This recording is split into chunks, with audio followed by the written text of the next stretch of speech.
TMC टूट रही है। जी हां, पहले टीएमसी पश्चिम बंगाल में टूटी, उसके विधायक टूटे और अब बारी है उसके सांसदों के टूटने की। टीएमसी के पास 29 सांसद थे, उनमें से एक की मृत्यु हो जाती है, जिसके बाद बचते हैं 28 और अब कहा जा रहा है कि 28 में से 20 से ज्यादा सांसद जो हैं वो दीदी से इतर अलग राह अपना रहे हैं। और कहा तो ये भी जा रहा है कि जिस तरह की मुलाकातों की तस्वीरें आ रही हैं, बीजेपी के नेता वरिष्ठ मंत्री भूपेंद्र यादव के घर पर मुलाकात हुई है। ममता बनर्जी के जो तमाम सांसद उनसे विमुख चल रहे हैं, उन्होंने मुलाकात की है। वहां पर उस बैठक में शुभेंदु अधिकारी भी मौजूद थे। इस तरह की भी लगातार खबरें आ रही हैं। तो इन सब के बीच में क्या ममता की पार्टी अब बिल्कुल जिसे कहते हैं तय हो चुका है, वो टूट रही है और अब बस इंतजार ये है कि 20 का नंबर क्रॉस हो जाए, क्योंकि एंटी डिफेक्शन लॉ जो है वो नहीं लगेगा, यानी कि पार्टी ही पूरी तरह से ममता के हाथ से निकल जाएगी। इन्हीं तमाम पहलुओं पर चर्चा करने के लिए हमारे साथ इस वक्त वरिष्ठ पत्रकार समीर चौंगाकर जी मौजूद हैं। समीर जी, आपका बहुत बहुत स्वागत है। समीर जी, क्या हो रहा है? बचेगा तो सिर्फ त्रिवेदी जैसे था, बचेंगे तो सिर्फ बुआ भतीजा, मतलब 88 में से सारे उधर चले जाते हैं ऋतुपत बनर्जी के साथ। हैं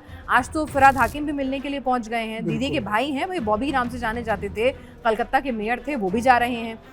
अब आज दिल्ली से जो भूपेंद्र यादव के घर से तस्वीरें आ रही हैं, वो कुछ और ही कहानी कह रही हैं। चल क्या रहा है?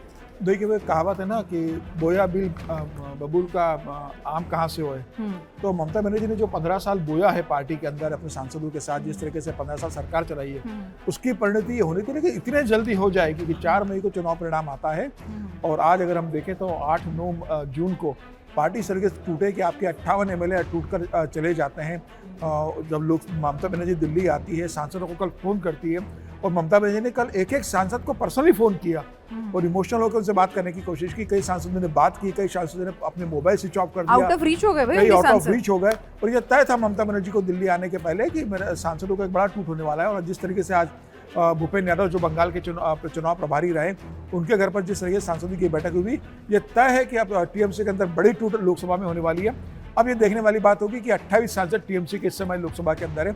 28 में से कितने सांसद अलग होते हैं? क्या वो 20 सांसद, खबर ही आ रही है कि 20 सांसद टूट कर अलग हो रहे हैं, अलग गुट बनाएंगे।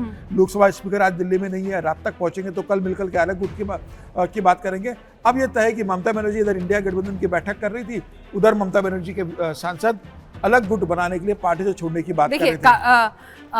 काकोली दस्तकार जो हैं वो यहाँ पर हैं, प्रसून बनर्जी हैं, शताब्दी रॉय हैं, असत माल हैं, बापी हलदार हैं, जून मालिया हैं, जगदीश बसुनिया हैं, कल्पेदा सोरेन हैं, अरूप चक्रवर्ती हैं, पार्था भौमिक हैं, शर्मिला सरकार हैं। ये सब नाम जो हैं जिन पर जिसमें मोहर लग चुकी है, मतलब 10 से ज्यादा तो बिल्कुल क्लियर कट पिक्चरों में भी नजर आ रहा है, तस्वीरों में नजर आ रहे हैं। तो मतलब बचेगा क्या दीदी के पास? वो जिनका कुछ राजनीतिक भविष्य ही नहीं है, यानी कि जो जिन्होंने आप जैसे कहते हैं ना कि रिटायरमेंट प्लान की तरफ चल रहे हैं अपना राजनीति में। निश्चित रूप से मुझे लगता है कि ममता बनर्जी के साथ बहुत ही ज्यादा बचेंगे। सागरिका घोष बच सकती है, आप अगर आप कहे शत्रुघ्न सिन्हा बच सकते हैं, अगर आप कहे कीर्ति आजाद बच सकते हैं, जो ममता बनर्जी के बहुत ज्यादा जो लॉयल है, या जिन्हें लगता है कि अब भविष्य के अंदर राजनीति में बहुत स्पेस नहीं है। और ये तब तक है जब तक लोकसभा चुनाव है। लोकसभा चुनाव के बाद ये भी कांग्रेस की तरफ मुझे लगता है रुख अख्तियार करेंगे, क्योंकि जिस स्टेज पर बंगाल की राजनीति चली गई और जो नाराजगी जमीनी स्तर पर हम रोज देख रहे हैं कि किस तरीके से कार्यकर्ताओं को, नेताओं को पीटा जा रहा है, जनता मार रही है, जनता पीट रही है जिस तरीके से कि मतलब नेता बाहर नहीं निकल पा रहे हैं। तो वो जानते हैं कि 2029 का लोकसभा चुनाव वो लड़ नहीं पाएंगे, जनता के बीच जा नहीं पाएंगे। तो उन्हें अपने राजनीतिक भविष्य के लिए मुझे लगता है कोई सुरक्षित प्लेटफॉर्म चाहिए था। तो उन्हें एक अलग गुट बनाकर भारतीय जनता पार्टी में दिख रहा होगा। तो मुझे लगता है कि अब ममता बनर्जी के पास ममता और अभिषेक के अलावा कुछ और बहुत बचने वाला नहीं है।